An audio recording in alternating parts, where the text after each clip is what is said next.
find yourself in the middle of a toxic place. Welcome to the Parable Podcast. I'm your host, Danielle Zapchenk. Today, we are going to flip the script a little bit. I'd love to share with you an episode from the first season of Together We Rise, which is an offering from Women's Speakers Collective. Yes, I have a second podcast focused on amplifying women's voices, and we have almost wrapped up season 1. You're going to find me and my co-host Cheryl Nembhard learning from leaders and speakers and teachers on the front lines, as well as those who are just starting out. We engage with guests from various fields and perspectives who will share their experiences on finding rest, dealing with imposter syndrome, maintaining integrity, pursuing justice, and so much more. But today you're going to hear from pastor, speaker, author, and podcast host Steve Carter. Here's my conversation from Together We Rise with Steve.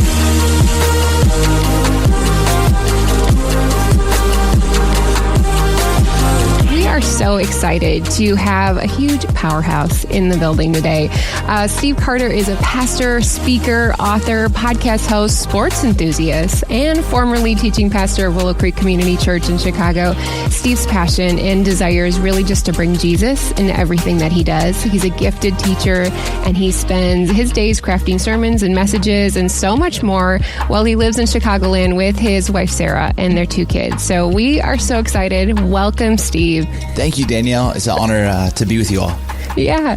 Well, Steve, we haven't met till today, but there are so many people that I know personally that are just really grateful for the impact that they've had, that you've had really on their lives. And it seems to me that, you believe in that we're better together, and that's a core value of Women's Speakers Collective. And so the funny thing is, we talked to Sheena Marquise.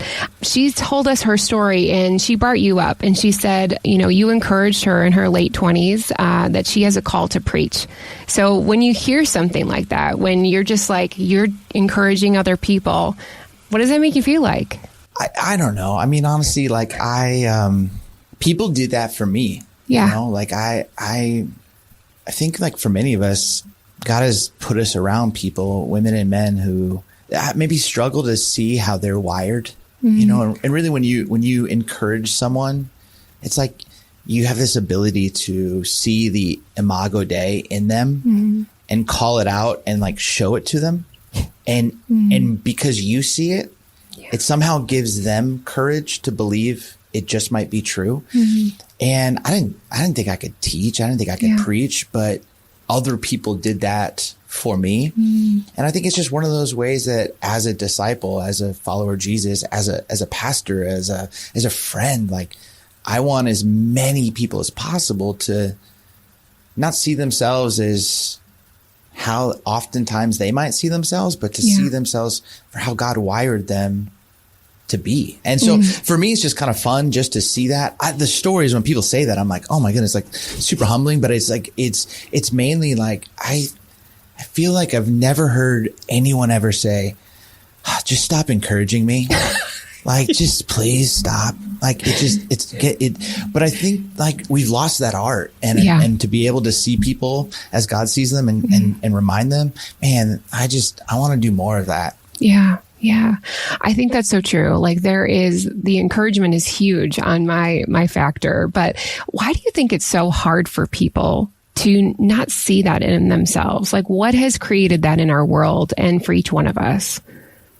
There's probably a myriad of reasons. But I wonder if, shame, the past, I think sometimes even in church, we have this false sense of humility. You can't really talk about how you're wired, because if you do, it might come across as a little braggy. And I don't think that's helpful. And I think part of the beauty of humility is taking up your rightful space of how God has wired and made you. Danielle Strickland, taught me about that years ago. And I think what I really want is for people just to be able to, cut away those, those, I don't know, the pieces of them that are just holding them back. And did you ever hear that story of Michelangelo? He was being interviewed, and they were asking him how he created the statues that he makes. No. And he's standing with this big chunk of marble, and he's like, well, the statues in there, I just got to cut away the dead pieces. And I just think that piece is like, man, in all of us, what's the lie, you know? What's that shame that I'm carrying on to that's not allowing more of God's goodness and glory and Christ's love just to shine through. And I don't know, I think we just got to be more relentless to shed some of that old skin, I guess. Yeah. Yeah. I mean, it's definitely a choice. Like, you have to choose to speak into that and into other people's lives, because we don't have to do that at all. But it's like, as we become one, as we become brothers and sisters with each other, just kind of tuning our mind to have that awareness. What would be your advice to leaders that help elevate and amplify specifically women's voices? Well, I think if you're a guy, you should do this. I mean, it's just plain and simple. I think that, my opportunities, that have been given to me, it's not fair. Let's just say that. Like, I'm good. I'm not that good. And I think you have to look at it and go, okay, am I running from a scarcity approach? Like, is that what drives me? Okay. Oh man, if I give power away, or if I amplify or encourage, will there be enough for me? Yes, there will be. And what you will do in the kingdom, is it just will be so far beyond you.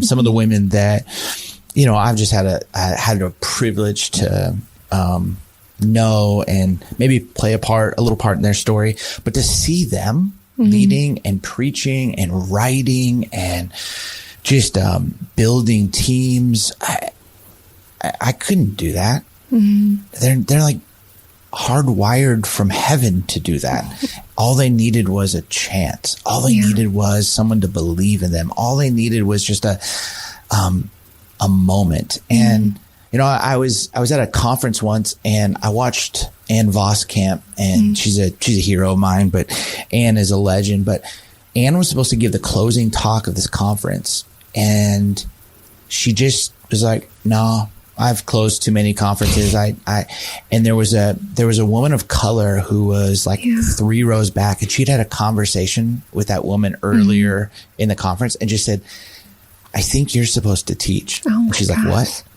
And she gave the honorarium, gave the honor, gave the moment, didn't push her book. And this woman preached the paint off the walls. It was so amazing. And I sat there and I was like, Ann Voskamp. Like, she's not like, oh man, I'm not going to get another opportunity. She wasn't even thinking that. She's like, my job is to give this woman an opportunity. And I think, like, again, learning from women, like, I want to be that kind of person. Like, I don't need to teach at the same church 52 times a year. Yeah. It's not good for the congregation. It's better for them to hear, people of color and women and, people who teach like me. But like, I think we're better and stronger when we get to hear kind of voices that sound and look and reflect, what heaven will be. That's so good. Yeah, I love that we're not having a scarcity approach, because it's too easy to just go in that direction if we want to, right? Steve, how long have you been in ministry? I would say 20 years. Yeah, 20 years. So in 20 years, how has that 20 years, just like leading with integrity, like changed for you personally? Like, that's a big question, I know. Yeah. Well, I had an amazing youth pastor. His name was Hal, and Hal died 6 years ago in a motorcycle accident. But he was something. He when I was at junior high school, he'd come to my basketball game or soccer game, or he'd always say to me, he said, Steve, I don't care how many points you score. I don't care how many goals you score. All I care about is that you're a person of integrity. And integrity is the only thing that you will spend seconds, minutes, hours, days, weeks, months, seasons, years, and decades growing, and it will take seconds to lose. And he just would say, after saying that, Steve, did you have integrity today? And I just, for me, that, sometimes you're in ministry, you say something and the person that you're saying it to doesn't fully get it then, but then like 5 years later, they start to get it. And then 5 years after that, they start to get a little bit more. And then 5 years later, they start to get a little bit more. And I think as I kind of began to move in different ministries and seeing, kind of the influence around me, I watched people handle that well, and I watched people not handle that well. And my first internship, I showed up at the church to intern under the founding pastor, and I was looking for him, and I asked where he was, and they told me, he's not coming in today. And then during the service, the elder came up and said he had an affair. And I remember being rocked by that. Yeah. And calling Hal, and Hal just said, hey, this is why I've been telling you integrity matters. Yeah. Do you say what you mean and mean what you say? And do you have the character? Yeah. And are you working on your character as much as you are working on your preaching gift? Are you working on becoming someone who doesn't just know the right theology or know what to teach about Jesus? Are you someone who actually is living and relentlessly trying to become more like Christ? And again, it's hard talking about integrity and talking about character because none of us have arrived this side of heaven. It's like Ruth Bell Graham. Have you ever seen her tombstone? No, I haven't. Oh, Danielle, you have to look it up. It's amazing. It says her name, her date, she was born, date she passes, and then underneath it says, end of construction. Thanks for your patience. It's amazing, right? And so I think for us, when you talk about character and you talk about integrity, recognizing you're still in process, but are you doing the work? Not just talking about it. Are you relentlessly shining a light and saying, search me, O Lord? And so for me, I think it's just been the mentors, the women and men in my life who I've just seen. They don't care how good a teach is. They don't care how big a church is. They just care, like, do you say what you mean and mean what you say? Yeah. I love what you said of like how we have to do the work, because that when you think of like, oh, I want to be a pastor, I want to be a preacher, I want to like work in nonprofit. Like, yes, there's all the things that we have to do, but it's truly that soul bearing experience that we really need to hone in on. That's continually developing that personal integrity, like Hal said. What tips or encouragement would you give somebody that really is maybe in the spotlight, not at all, to just really ground down into that of just being like, I need to be more aware of my integrity? Well, I think there's a handful of ways. One, just go on Twitter and just know that if Twitter or X, whatever we want to call it, has taught us anything, is the truth will come out. Yeah. So every day, the truth is coming out. And that should put a little bit of the fear of the Lord in us, in the sense of like, oh man. And then the second, I think, is what are some values that are important to you? So my biological grandfather, was a multi-star general. He's buried at West Point.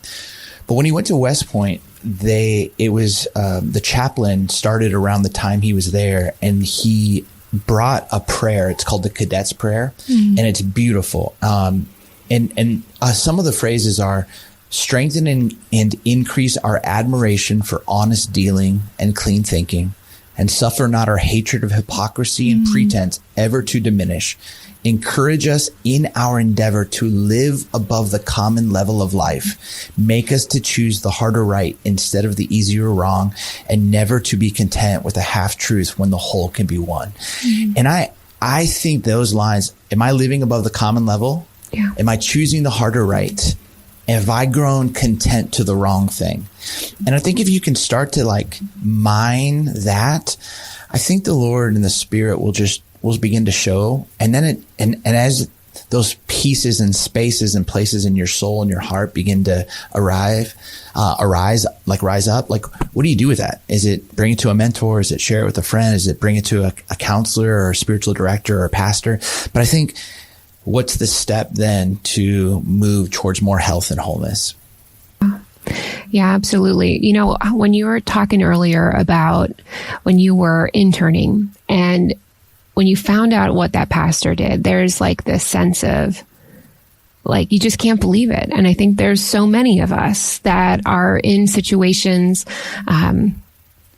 we're just aware of so many things now. And because, like you said, the truth is going to come out, and it's so sad. It's really hard because, you know, this is not the church that Jesus wanted, and it's not going to be on the side of heaven.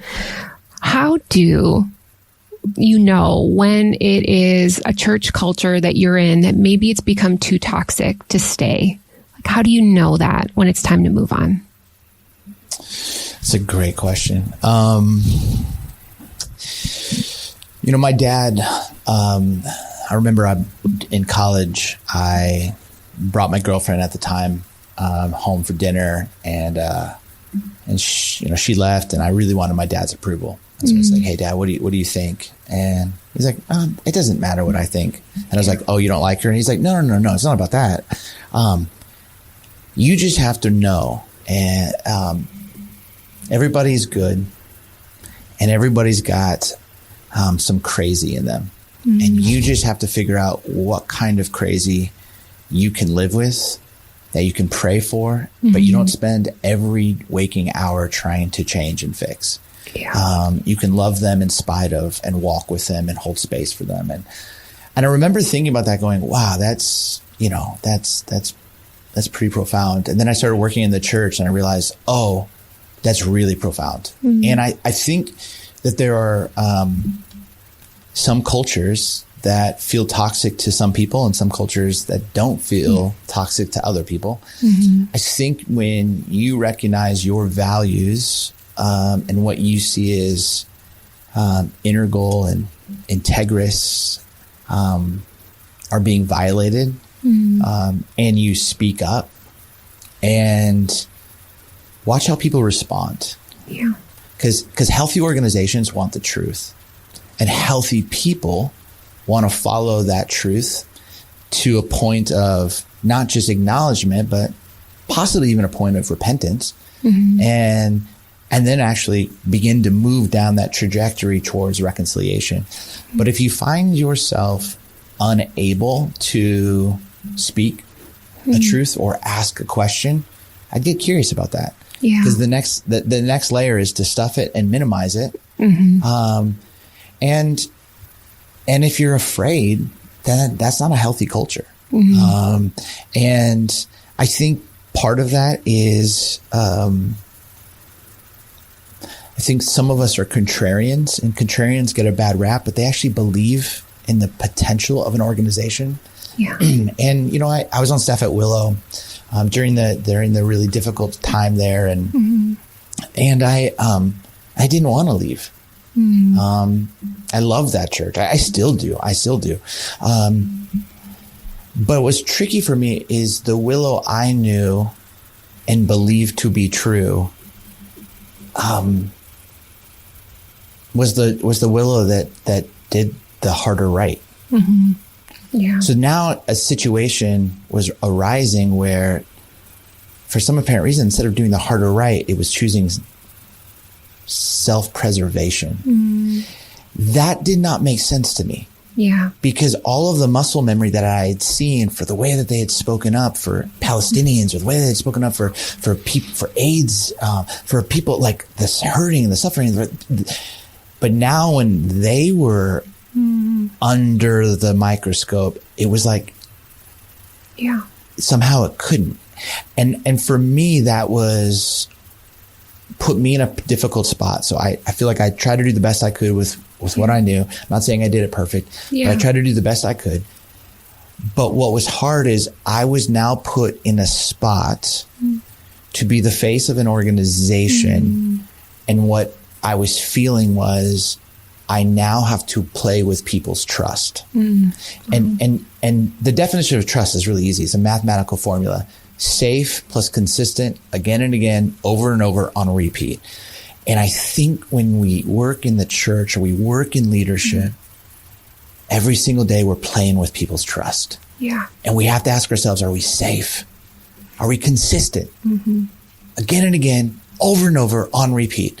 And when we start minimizing, we start becoming unsafe and inconsistent, and we're not worthy of people's trust. And when you feel that, I think you should begin to pray and talk to wise counsel, because it's only a matter of time where it's just going to force you either into minimizing or into scarcity or into not being the best version of yourself. And God forbid, it may be even in a situation where you might be hurt. So I don't know. I never want people to just leave. But I think to actually be able to get curious and say, is this a place worthy of me giving my trust? And a place that I actually trust to say the harder right. That's so well put, Steve. Thank you for just being honest and sharing about that. I'd love to know after you chose to leave, what was that season like for you to just step out and say, I'm kind of in the unknown? Like, what were you feeling? What was going through your head? Because that had to be like a huge trajectory change for yourself. Yeah. It was a mess, to be honest. I think it was overnight, I resigned, overnight, and, you didn't get a chance to say goodbye. And, people would write me and say, you're a coward, or you abandoned us. And, I had a moment in a Starbucks where I'm holding my son's hand and this woman just starts yelling at me. And it was messy. It just was messy. And I think part of those moments of, you don't know if your discernment just got leveled or if your discernment leveled up. You don't know. Was that true that you said? Was that not true? It's just, you're trying to pick up the pieces. And let's just say one thing, like I was fortunate enough where people gave me some opportunities to go and teach. So I wasn't like starving. My family wasn't starving. But I knew I couldn't stay 2 minutes away from Willow, where I was living. Yeah. And so I just sensed like the Lord one night just say, go to the desert and wait for instructions. And I literally thought it was like metaphorical, like we're going to move to like Shreveport or, like somewhere like, I don't know, like just somewhere different, because me thinking about achievement and winning, I was like, well, what's better than Chicago? Where can I go? And that was the muscle memory in me, like achieve your way out of your pain. Yeah. And I really just, as I started to journal more, I felt like, the Lord said, you can't achieve your way out of this. You can only grieve your way through it. And I think I didn't know how to grieve. I didn't know how to grieve the loss of my mentor. I didn't know how to grieve the loss of a congregation. I didn't know how to grieve the loss of my dream job. I didn't know how to grieve what this did to my kids. I didn't. And I think I spent 3.5 years in the desert, meeting with spiritual directors, working on my soul, reading as much as I could, but yet still trying to teach and write and do good kingdom work, because the church didn't hurt me. 5 people did. Yeah. And my work was to learn how to forgive and allow my heart to be ready, so that if a chance ever comes for reconciliation, may it be so, Lord, may it be so. But that desert season was a season for me just to bring the RPMs down, to really start to feel and grieve. And it was really redemptive and healing in a lot of ways. Very hard, not something I'd recommend, but it was really good, I think, for who I'm becoming. Yeah. I mean, this is why I love stories, because we could say, wow, like he was like the pastor at this huge church, but the reality of having integrity, like it's hard. And, there's like some heart work that needs to be done when we have to step away. And, just so thank you. Thank you so much for just being honest about that. And like the reality of what that is, it's yucky and it's messy. But when we walk through these kinds of things, like to know that God meets us there in the desert, and it is so good, and we can come out on the other side. Well, I mean, I think that's really helpful. Like, but I think, one thing Hal used to say to me, I remember I called him when I got our first house in Grand Rapids, Michigan. And I'll never forget, he wasn't happy for me. And I thought he was going to be happy. And he just said, "Hey man, here's the thing. Now you have a mortgage. Yeah. And now you need your job." And the problem is when you need your job, oftentimes your prophetic voice will be diluted because now you have a house payment. And so he just said, "Hey, promise me that, that prophetic fire, you won't squelch that to keep the stuff." And I was like, okay, like, I hope so. Like, I don't know, and then you put yourself in those situations, and I mean, you have to rely on stronger, braver people. And for me, that was the women. Yeah. The women who had the courage to speak up. And I'm going to choose self-preservation. Like, what? Like, that math doesn't add up.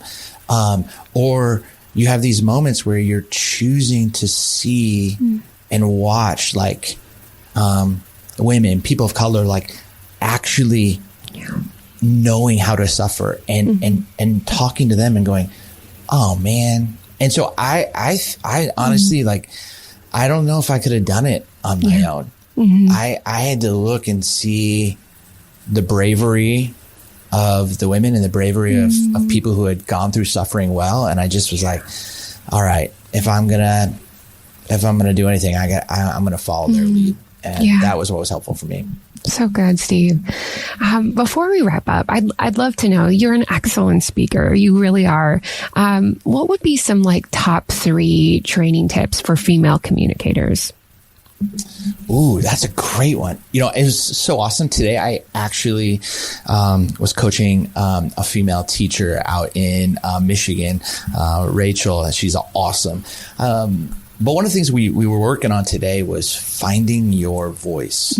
And, that's one thing I really work hard at, because I think any emerging voice, oftentimes they start to teach and you're like, oh, you've been listening to Chris Kane, you've been listening to Judah, you've been listening to Danielle Strickland. Like you get that sense. And again, I understand that, but I think the hardest work is going, what's your sound? Yeah. Like, what's that sound? What's that piece of fire that God has put in you? And so working with someone on that, is really, really great. The second piece is, every time you teach, I think of these 6 words. There is an ache. So what is the ache in the text that connects with the people in your congregation? Secondly, everyone who's a part of your congregation, yes, they have an ache, but they also have a good desire. And how does this text like actually call out that good desire? And every place that you preach has a stronghold, has somewhere and somehow that the devil has a foothold in that part of culture. So how are you like speaking to an ache, calling out good desire that actually prepares people to address the strongholds around them? And then I think, simply put, when you write your talks, just think about pain, premise, promise. What's the pain? The problem, problem, premise, promise. What's the problem that you're trying to ask or solve? The premise from God's word. And if people actually put that into play, what's the promise benefit for their life? You kind of circle around those 6 words and pray, knowing your sound. Man, I think it's, just powerful. And then, last thing I'd say is, find people who are for you, especially women.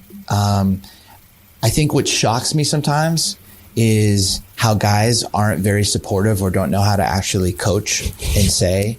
And secondly, what actually surprises me, even maybe a little bit more, is how sometimes other women aren't supportive of other women. Yeah.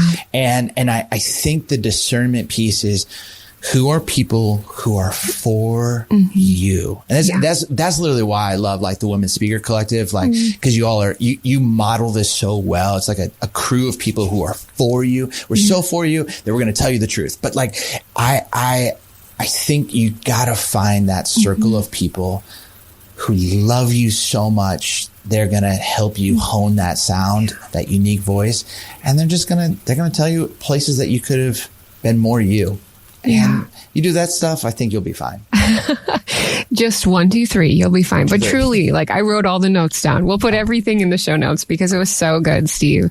One last question. As we end our time with every guest, we love for them to finish the sentence. Together we, and then fill in that blank and kind of just give us an idea of what that means to you. Together we choose the harder right and live above the common level of life, and never be content when our integrity is on the line to choose anything but what God would desire. May it be true in me, may it be true in you, may it be true in us. Amen. Gosh, Steve, it was such a pleasure. Thank you so much for just joining us today and that we get to hear what's been on your heart and what you've been learning and kind of just helping us navigate what integrity looks like for you. So appreciative. If you want to get in contact with Steve Carter, all of his information is in today's show notes. Steve, thank you so much. Didn't you just love how he went from one question right into a story as an explanation? I thought that was so amazing. Just as a reminder, this was an episode from the first season of Together We Rise, an offering of Women's Speakers Collective. So glad to be a part of that team over there. You're going to hear me and my fabulous co-host, Cheryl Nembhard, talk with some amazing women and men in leadership. And we just get to amplify women's voices so much more. To connect with Steve, simply visit DanielleZapchenk.com for details and find out more about Together We Rise. And here are 2 reflection questions from our time with Steve. Number 1, what is one way you can amplify other women's voices in your life by bringing them maybe to the table, asking them their thoughts, including them in your church leadership? Number 2, is there a certain culture where it has become too toxic to stay? Work, church, maybe it is the books you read, what you scroll or watch day to day. Is it time to leave? That's going to do it for today. I'm grateful that you took the time to spend it with me. Remember, your parable showcases how God guides you, even when it's toxic. I'll see you back again next week on the Parable Podcast.